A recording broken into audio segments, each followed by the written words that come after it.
my gosh, that was so cute. Yeah, it's a good thing our audio was off because it just would have been us going, oh my God, look at that. Lorraine's sitting here all the time, aw, aw, like every 5 seconds. Oh, we should mention, we're here with Frank Tieri. It wouldn't be a Comic-Con live stream without true. Frank Tieri. This is very true. Very We true. appreciate you, and we thank you, Frank, for always showing up. You should thank me because I'm a very big star now, and people don't deserve having me on here. Well, you to have be your quite own frankly. Marvel series now. Yes, that's right. Cosplay and a And cap. I'm an internet sensation now.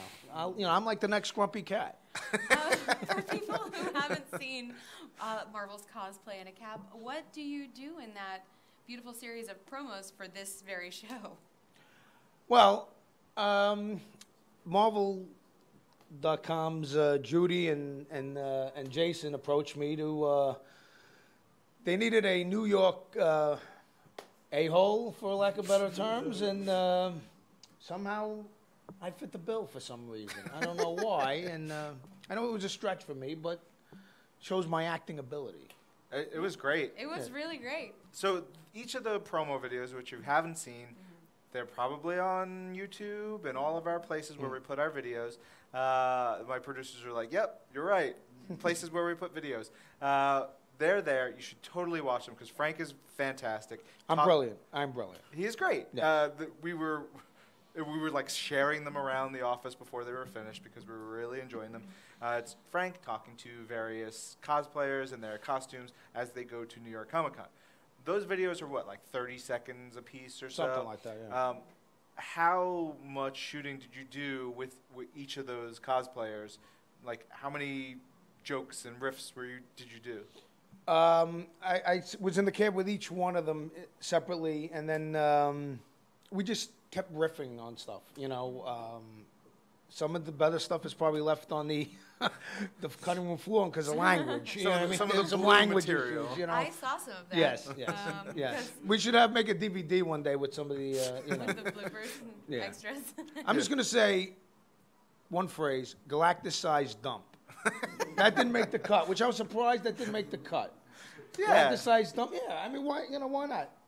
Jason, why didn't that make the cut? Standards and practices. Yeah, I don't know. I know, really. Producer's note, sorry. That's a bad job, man. Our producers Bad job, man. off screen say it. Producer's note. Yeah. But not only is Frank a star, an internet sensation, That's a true. cab driver extraordinaire, he's also a writer of many things, comic books, and also video games. Yes, that is correct. Yeah. Yes. We just had the release of Marvel vs. Capcom Infinite. Yes. Huge game, really great. Love it with all the stuff that we've been doing with Capcom. Frank has been involved in the games since 3. Frank, what was your involvement in Marvel vs. Capcom 3 and Ultimate Marvel vs. Capcom 3? Ultimate Marvel vs. Capcom 3 and 3.5. I was the writer behind the game. So I had a history with the franchise. So when they had Marvel vs. Capcom Infinite, they approached me to be involved in the game. I worked on a lot of the concepts of the game, behind the game, and then we handed it off to other writers. But especially the concepts of the whole merged universe that they have there. So, look, I love that franchise. I'm happy to be a part of it. Yeah. The merged universe thing is super cool, especially as we see it yeah. come to fruition now. And there were things like X-Guard and Umbrella, that we came up with that were really, the little things that Marvel fans and Capcom fans will have fun with. Yeah, I love if you play the story part of Infinite, Umbrella, you have MODOK there, and he's the head of Umbrella, Sure. and then you've got Nemesis and all this other stuff, and gnarly I'm just still laughing experiments. that you said MODOK's the head because he's just the head. He's just a head. Well, and a couple and a couple of little limbs. Yeah. Frank, are you a gamer at all? Do you actually I do. get to play? I play games. I have less time now because work and stuff like that. But yeah, I do play games. What are your favorites? Even like classic stuff. Dude, I like silly stuff like Mario Brothers too. You know what I mean? I like stuff Ratchet and Clank. I mean, but I like more. But Resident Evil, the original Resident Evil. Me and my buddies played that forever. The original Marvel superheroes fighting game. Yes. Oh, man. And then the sports games, Sega hockey. You know what I mean? Oh man, fights in my house over that. Jesus. People stopped talking to each other over those games. Over those games? Yes. Have you ever broken a controller? Oh, I've broken TVs. Are you kidding me? I've set people's houses on fire over video games. Are you kidding me? People are dead because of video games, I'll tell you. Yeah, video games is serious Yeah. business. Yeah. No, it's no joke, yeah. Yeah. Frank, have you ever done cosplay? No, come on, man. No, You that's wouldn't not. do a thing? Look, if you pay, look, listen to me. If I get paid, there's a price for everything, but, and depends what's involved also. But, yeah. Maybe we can pay you to be like, I'm thinking like a Ms. Marvel. Yeah, okay, well, we're going to need a lot of money, and Marvel, I don't think is going to be shelling that money out.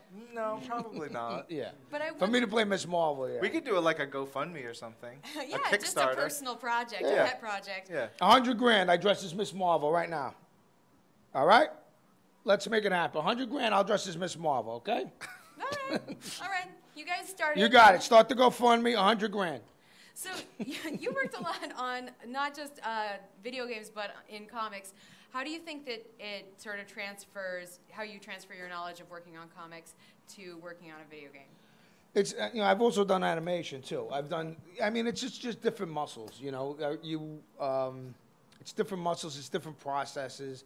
Even when you work on those big crossover events, like I'm working on one for another company right now. I won't name it, but there's a lot going on, and it's each thing is you approach differently. I think it's different muscles, and it's fun to play with different mediums. What are some of the animation things you worked on? I worked on Ultimate Spider-Man. Yep. I did the Doc Octopus origin story. Yeah.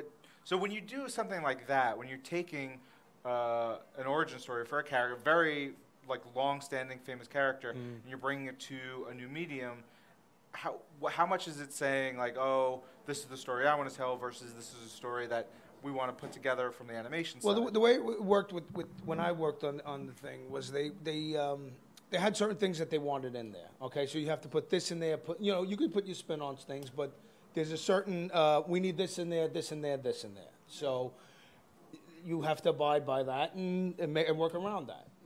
Yeah. It's part of a process. And once you understand the process, make it work.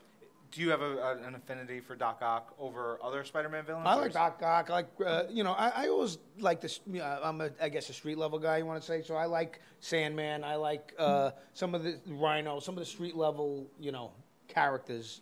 I always liked Absorbing Man. Absorbing Man is so good. Yeah, He's the so Wrecker. cool. You know what I mean? Yeah. Yeah. Yeah, that's some good stuff. Wait, speaking of characters, we know that you obviously know the Marvel Universe very well. When you went into working for Capcom, they have a whole universe of their own characters. Were you familiar with them from playing games? When I was familiar with a number of them, but luckily they sent me, and this is the great thing about working on video games. They sent you like the characters I wasn't familiar with. They sent me the games, so I could be there playing the games. And then my wife would be like, "Well, you got to be working," and I'm like, "Honey, I am working. This is work." That's the trick. Get a job in video games and then Yes. say, I've never played any of them. I'm Yes. unfamiliar with I don't all know. the games. Oh, dude, what's video game? What? And then they send you video games and you play them. So. Do you have a favorite Capcom character to play as?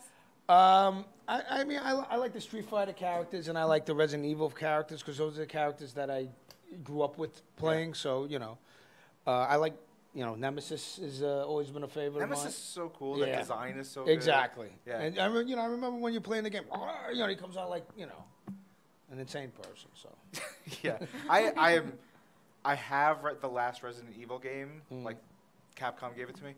I don't know that I can play it. It's just like so intense. Even like the first game, like me and my friends, like nobody would leave. You know what I mean? Like and we wouldn't. If you played it at night, like hey, you can't go to your house. You know what I mean? You got to stay here to play the game because I don't want to play this by myself.